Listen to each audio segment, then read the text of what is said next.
সংবিধান অনুযায়ী এখনো শেখ হাসিনা বাংলাদেশের প্রধানমন্ত্রী না, তারা আসলে হচ্ছে ওই ধারাটাকেই অব্যাহত রাখতে চাচ্ছে, যেন তাদের বিরুদ্ধে কেউ না বলতে পারে। এই যে আজ আমি বলছি জনাব ছিলাম, দেখেন কালকে আমি নাও থাকতে পারি বাংলাদেশের মাটিতে, আমারও ইন্ডিয়ায় পাঠাই দিতে পারে জনাব ইলিয়াস সাহেবের মতো, হয়তো কোনো এক ডোবায় আমার মরা লাশ দেখতে পারেন।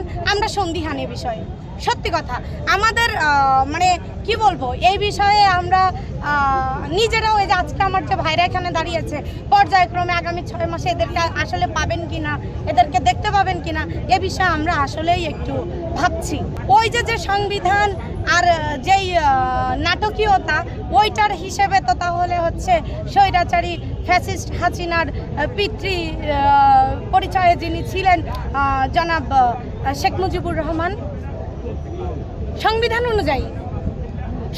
অনুযায়ী এখনো শেখ হাসিনা বাংলাদেশের প্রধানমন্ত্রী। তো আপনারা কি করতেছেন? আপনারা কেন লন্ডন নাই? আপনারা এদেশে কেন? সংবিধান অনুযায়ী তো আপনাদের জেলে থাকার কথা। আপনারা জেলের বাইরে কি করেন? আপনারা সংসদে কি করেন?